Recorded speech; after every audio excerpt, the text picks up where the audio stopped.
gets more and more frustrating as the years go by.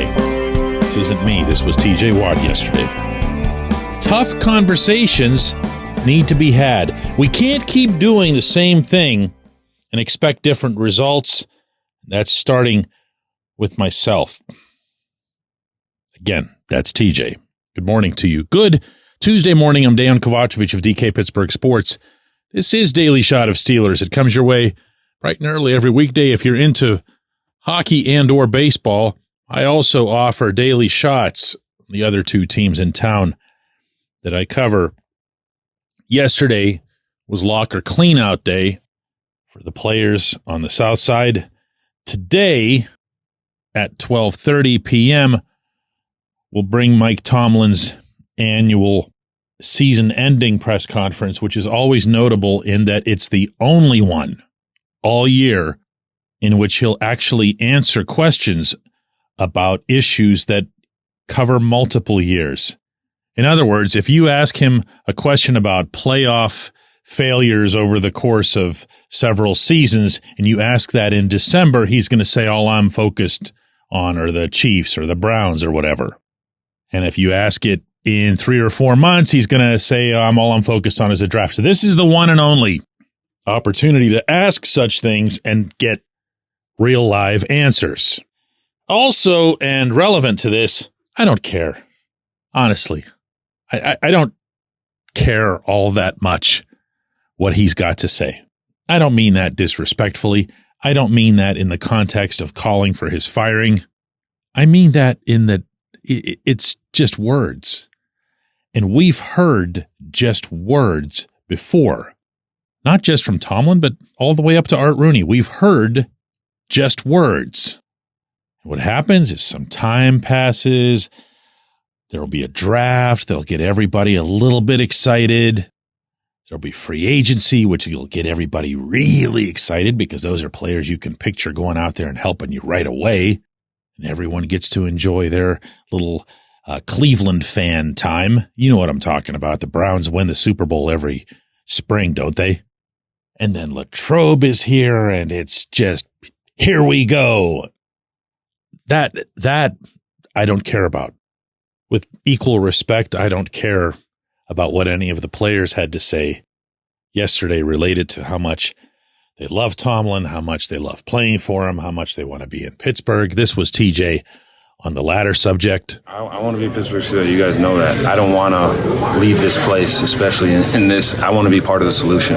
I've put so much into it here. I've seen so many guys. I mean, I want to help Cam Hayward get to where we need to get. I want to be a part of the solution. I don't want to leave this place. I love the people here, and that goes beyond just the coaches. It's the fan base. It's the people, the community, and we owe it to them to get it right, and I want to be part of the solution, not leave here and go somewhere else. That's not my intention. Oh, I'm not knocking it. Look, TJ is a legitimately great Steeler. He's not going to stand there and tell you how banged up he was. I'll tell you that. I watched it.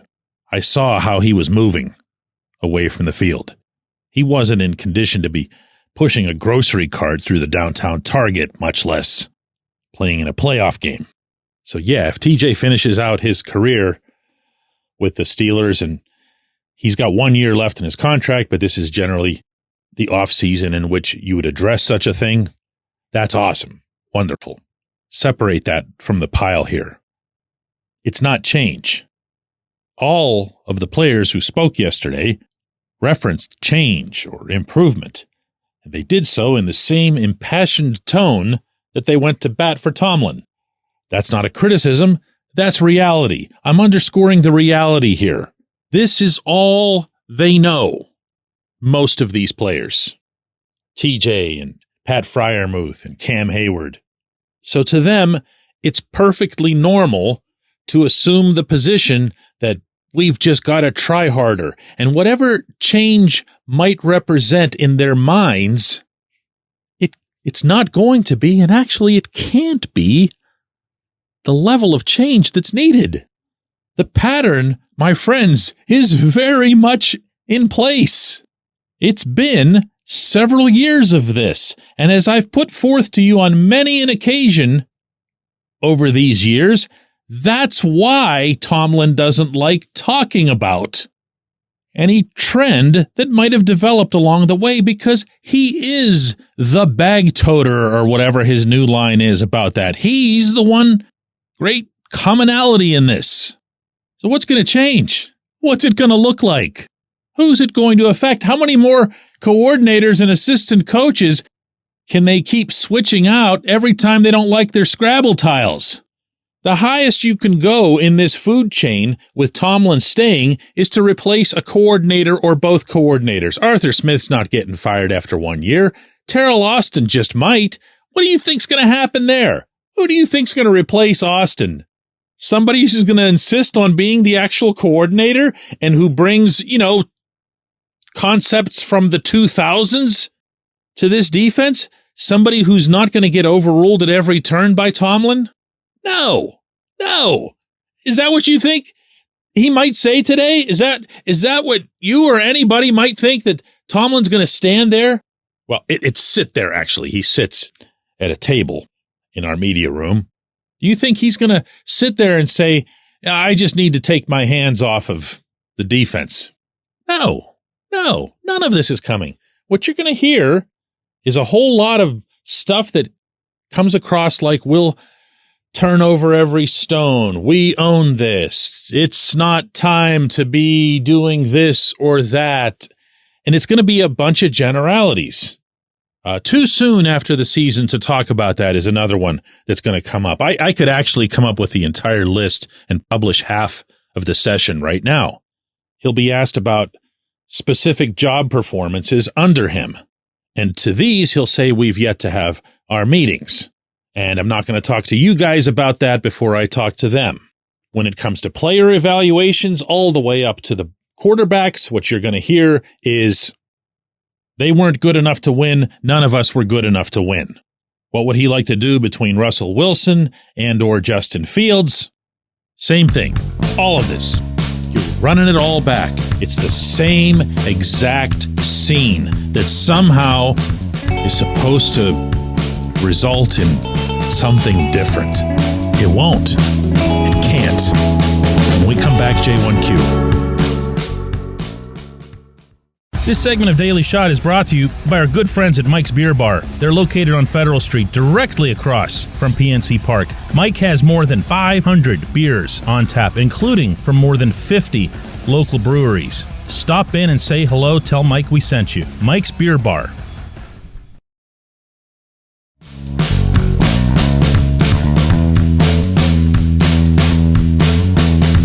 Today's J1Q comes from Jacob, who says, DK, longtime listener of this show, but a new member to the DK Pittsburgh Sports app and website. I appreciate that, Jacob. That's more appreciated than anything anybody does for our company. That's where we do our business.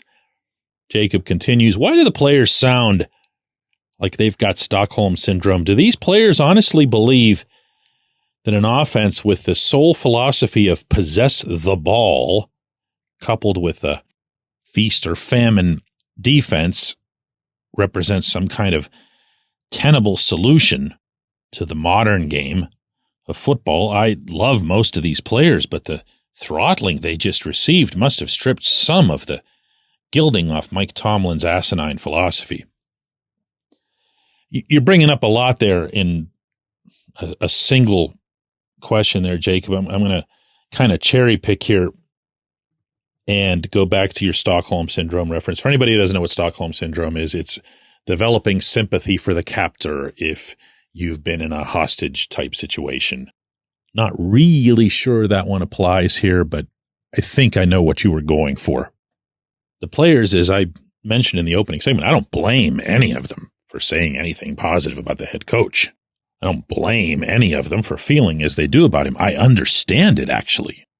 Tomlin isn't a lot of things, as we've been talking about quite a bit lately, but he is a leader of men. I don't think his most ardent critic would dispute that. He's very, very good at that. And if you go back to last January, the one thing that Art Rooney brought up when asked why he keeps Tomlin on, above all else, was that he has a command of players who are in their 20s, which of course is almost all of them, and he has an ability to keep their attention through an entire season. Now that's going to be open to debate given the way this past month and change unfolded, but I'll reiterate my own stance that this wasn't about effort.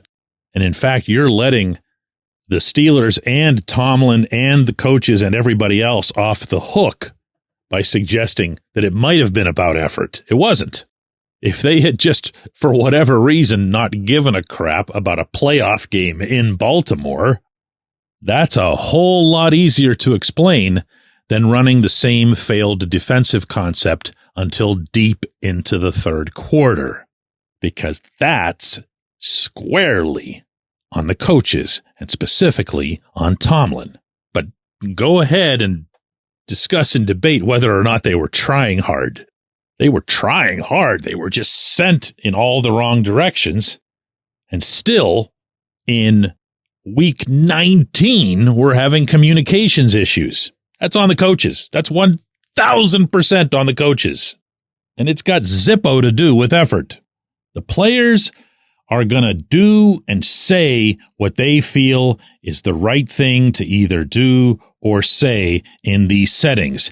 Let's also remember that not everybody exactly seized the opportunity to pipe up yesterday. A lot of prominent players didn't make themselves available at all to the media. That's unusual, I'm here to attest, on cleanout day. There's generally an understanding that this is the last opportunity to say whatever it is that you might want to say. Minkah Fitzpatrick politely declined to answer questions at all. Way unusual. So don't presume that these are just a bunch of sycophantic robots or Stockholm syndroming empty craniums in there. They know what's going on. They know what the problems are. They also know that the head coach isn't going anywhere. You know why? Because Rooney made sure everybody knew it. And he made sure everybody knew it right away, including before this open locker room and before this Tomlin press conference today. None of that's a coincidence. I appreciate the question. I appreciate everybody listening to Daily Shot of Steelers. We are in for some compelling days here ahead.